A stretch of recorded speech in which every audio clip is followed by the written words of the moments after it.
Hello friends, Thursday morning இன்றைக்கி வந்து cauliflower ஒன்று பெரிய பூவாக இருந்துச்சு. அதை எடுத்து கட் பண்ணிவிட்டு எப்போயுமே சில்லி தான் போடுவேன். இன்றைக்கி வந்து மஞ்சூரியன் மாதிரி செய்யலான்ட்டு தான் ரெடி பண்ணிக்கிட்டு இருந்தேன். ஃபஸ்ட்டு பூவெல்லாம் பெருசு பெருசாக இருந்தெல்லாம் கட் பண்ணி எடுத்துட்டு உப்பு மஞ்சத்தூள் போட்டு வெந்நீரில் ஒரு 2 நிமிஷம் போல் போட்டு வச்சுருந்தேன். அதுக்கப்புறம் 65க்கு ஆட் பண்ணுற மசாலாஸ் எல்லாம் ஆட் பண்ணி நல்லா மேக்னேட் பண்ணி ஒரு 1/2 hour போல் ஊற வச்சுருந்தேன்.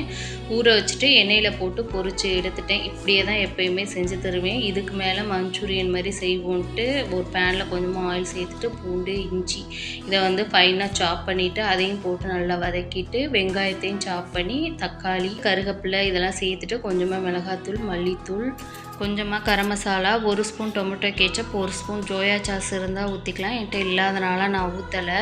1 ஸ்பூன் கார்ன்ஃப்ளவர் மாவை தண்ணியில் கரைச்சி ஊற்றியிருந்தேன். திக்காக இருந்துச்சு, ஹோட்டல் ஸ்டைலில் செம சூப்பராக இருந்துச்சு. நீங்களும் மஸ்ட் ட்ரை பண்ணி பாருங்கள். நாளைக்கு ஒரு வீடியோவில் பார்க்கலாம்.